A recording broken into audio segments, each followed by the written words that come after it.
Hablaremos un poco de cómo la verdad y la falsedad se disputan, quién es más poderoso en el signo de Otura Meiji. Aquí en este signo, la vida se transforma, de la penuria a la abundancia. Nace el tránsito de la humanidad por la tierra. Aquí Orunla afirma que el mundo es una tierra extraña, donde el cielo es su casa. Y por último, hablaremos un poco de la importancia de la paciencia en Otura Meiji para tener una vida plena. La verdad y la falsedad se disputan, ¿quién es más poderoso? Otura Meiji certifica que el poder de la falsedad es transitorio y efímero, y que la verdad, aunque lenta y débil, vence a la falsedad. En Otura Meiji nos recuerda que debemos evitar la desviación de la verdad. El que miente odia.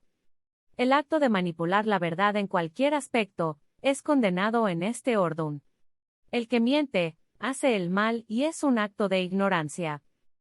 En Otura Meiji se afirma que quien conozca la verdad y no las desvíe para sus propias ganancias, solo podrá practicar el bien, actuará con rectitud, con ética, la verdad les dará un verdadero propósito a sus vidas. Servir a la verdad es vivir por algo superior a uno mismo. Orunla bendecirá a quien haga el mejor uso de cualquier verdad para su prójimo. En Otura Meiji la vida se transforma de la penuria a la abundancia. En este signo, Olofi ordenó al tesorero del cielo que abriera las puertas del tesoro, para que el dinero partiera hacia la tierra.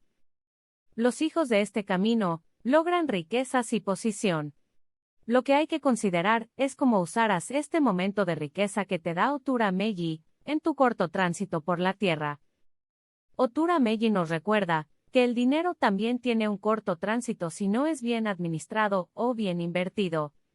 Se les recomienda que este momento de prosperidad deberá invertirlo en algo que trascienda y dure a través del tiempo. Orunla, como hombre rico, deseaba que todos vivieran una vida confortable, ya que en el cielo, en la corte del destino, nadie deseaba una vida de penurias en la tierra. Las divinidades fueron enviadas al mundo para que vivieran en paz una con las otras, tal como lo hacen en el cielo, y para que aborrecieran la violencia y la discordia. En Otura Meiji Orunla condena cualquier forma de violencia, discordias entre las diferentes religiones, clases sociales, razas o religiones. Orunla también condena la presunción de las normas sociales y religiosas, donde su rigor solo se aplica al débil o a las áreas no privilegiadas. Orunla desvía su camino de aquellos lugares donde la posición y la riqueza portan una mayor influencia sobre todas las cosas. Aquí se les recuerda a todas las personas prósperas e influyentes, con una mejor posición, ya sea en la sociedad, en sus familias, en sus cargos laborales, en sus congregaciones, en sus casas de santo o de Ifa, evitar cualquier acto de abuso de autoridad de cualquier ámbito. El nacimiento de los golpes de estados contra la antigüedad o autoridad. En Otura Meiji se alteró el orden de autoridad. Aquí se verá que tanto los jóvenes, los pobres, los viejos y los ricos pueden tener algún tipo de autoridad. Tradicionalmente la antigüedad o aquellos individuos provenientes de familias acaudaladas eran prueba de sabiduría y autoridad.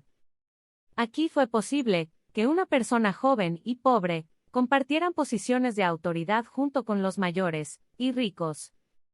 Los de mayor experiencia deberán de cuidar de los más jóvenes o menor rango, pues aquí nace que siempre hay alguien en una menor posición en la vida, vigilando lo que se hace y tratando de obtener la experiencia o la vida en general de sus superiores.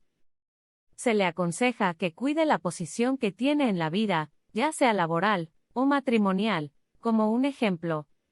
Lo que a usted lo hace especial, ya seas un comerciante, un sacerdote de Ifa, una ama de casa, tendrá que ser mantenido en secreto. En este camino se perderá posición en la vida, la que sea que usted tenga, por desobediente, sobreconfiado, y por incurrir en abusos de comportamiento. Nace el tránsito de la humanidad. El mundo es una tierra extraña, el cielo es su casa. Otura Meiji se le da el nombre del padre de la vida, pero es un camino de vida corta. Nos recuerda que solo estamos de tránsito por la tierra, y lo debemos aplicar y recordar en todo momento. Es de suma importancia mantenerse saludable en este orden para mantener su habilidad de pensar, ya que estos individuos dependen de su inteligencia. En Otura Meiji nace donde el saber y la inteligencia se capte a través de las neuronas cerebrales. Estos individuos están destinados a ganarse la vida a través de su inteligencia, desde una posición de descanso. La prohibición de ingerir bebidas alcohólicas, el uso de cualquier droga o alucinógenos, es una prioridad en este camino, pues si hay un comportamiento adictivo de cualquier índole, se alejarán de sus sentidos y destruirán su sistema nervioso. Aquí la enfermedad expone el abuso en el que se incurrió. Nace la paciencia para poder lograr las cosas. El dormir y tomarse el tiempo de descansar es la clave para el hijo de este signo. Les ayudará a tomar mejores decisiones y a tener dominio propio. Les ayudará a reducir el estrés y evitar enfermedades cardiovasculares, nerviosas, estomacales y musculares. El meditar es muy recomendado a los hijos de Otura Meiji. Estos individuos tendrán que apegarse a todas las actividades de relajación que lo ayuden a mantenerse en tranquilidad, para que su inteligencia, poder de retención y memoria no se vean afectados. Gracias. Por favor, no se olviden de dejar sus comentarios y suscribirse. Muchas gracias por visitar este canal.